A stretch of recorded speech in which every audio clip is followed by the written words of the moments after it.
scored a permit for the PCT this year. Prime start date too, April 27th, but I won't be hiking it. So in this video today, I want to share with you why I'm not hiking the PCT this year and what I'll be doing instead. I'm not typically attracted to trails that have a great deal of people on them, but the PCT is just a beautiful trail. It's been on my list, and I gotta say, this year I was just craving something a little bit more social. And as you've likely heard by now, California has just been getting slammed all winter long by rain and snow, and they're actually at historic record-breaking levels in some parts of the Sierras and even Southern California.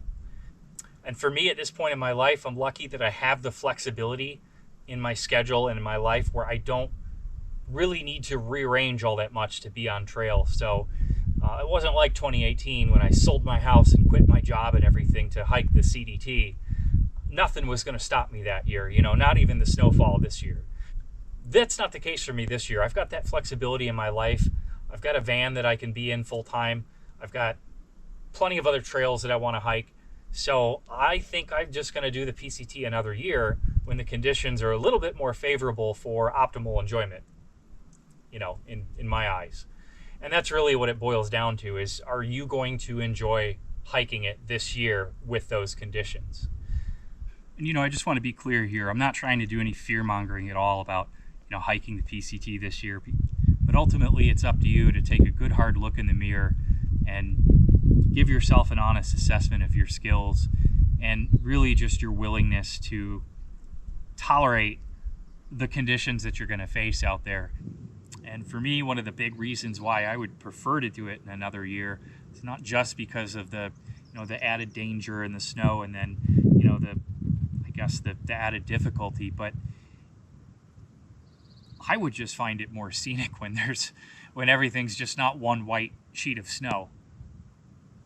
All the really nice, beautiful photos you see of the Sierras they're all, maybe a little snow on the peaks and stuff, sure, but you're not walking over just a solid white, I don't know. I'd rather see wildflowers and, alpine lakes and stuff like that than just a frozen winter tundra, I get it though.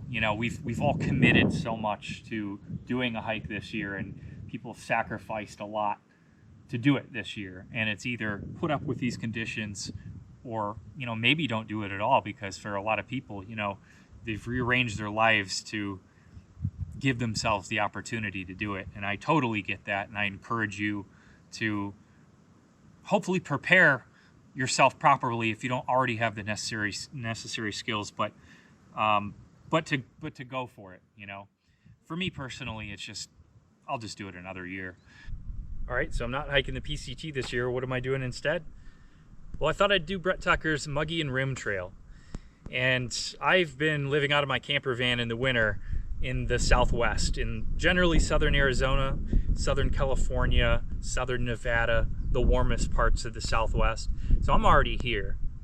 And doing this hike makes sense because it kind of coincides with the end of the season that you want to be here in the van and the start of when you'd want to be perhaps hiking and getting out of that really, really warm desert zone. So in mid-April, I'll be starting the MRT, and my friend Donnie, who I hiked the ODT with last year, the Oregon Desert Trail, he will join me, as well as another guy named Steve, and together we'll hike this roughly 500-mile route from Sedona to the Arizona-New Mexico border, running along the Mogollon Rim, which is a geographical feature that you would notice looking at the state of Arizona, because it's just got that long green strip that runs northwest to southeast. So I think the MRT will satisfy my social hiking craving for the year. And then this summer, I've got a pretty big, ambitious route mostly through Idaho, 1,250-mile route that I've been working on for a couple of years, and I think now I'm ready to hike it.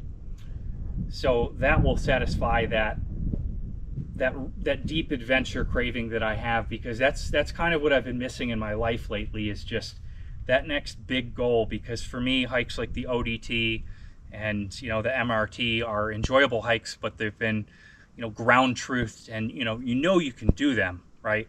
There's information out there to help you plan it. And that's great, and I enjoy doing those kind of hikes, I really do.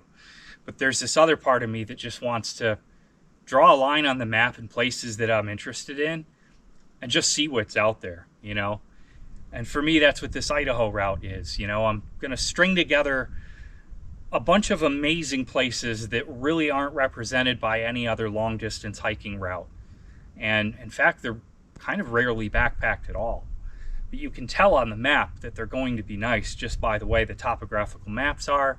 And of course, there's little bits of information here and there out there to at least give you a hint of what it has to offer. And then I think in most cases, you're pleasantly surprised when you actually set foot out there and actually see what you've laid out on the map. Because at home, you know, you've always got this vision of what it will be like. And then that's the beauty of these routes, is getting your eyes on the ground and then, I guess, seeing your map come to life and really your dreams come to life. Anyhow, I am searching for a partner for this, and I'm talking to a couple of guys right now that, you know, may be interested in joining me for, you know, part of it or all of it or whatever, I don't know. But I am seeking a partner for this one because it is a pretty ambitious route. You're going to run into a lot of issues out here, I think, on a route like this. You know, should we bushwhack down this canyon? Is this stream going to be safe to cross? And, you know, having another mind out there to, you know, just help you work through those problems. And then also, I think more than anything, is really just having someone to relate to, I guess, at the end of it. Because, you know, going through a hike like this, like my Basin and Range Trail hike in Nevada in 2020, you know, you're kind of left like feeling even more isolated than ever, because you went through this amazing experience. And it's like through hiking, I guess, in general, but there's other through hikers that, you know, have done the Pacific Crest Trail that you could, you know, that know exactly what you've done. You know, you're one of thousands. But when you have done stuff that, you know, there's really no other equivalent of out there, then you're sort of alone in processing it, I guess, afterwards. Anyways, I could ramble on this for a long time, but the fact of the matter is it's going to be an awesome hike, and I'm really looking forward to challenging myself in this way, because it's been a little while now since I've had that kind of challenge. So I think I'm going to start this hike in mid-June, and it should last until probably at least early September. So that's my plan for the summer. I've pretty much forgotten about the PCT already. I'm so excited about Idaho. But I'll do another video before I leave for the Idaho trip and share a little bit more details on the route. And until then, I hope you've enjoyed the video. Give it a thumbs up if you enjoyed it. Don't forget to subscribe if you haven't already. Thanks for watching, guys. See you next time.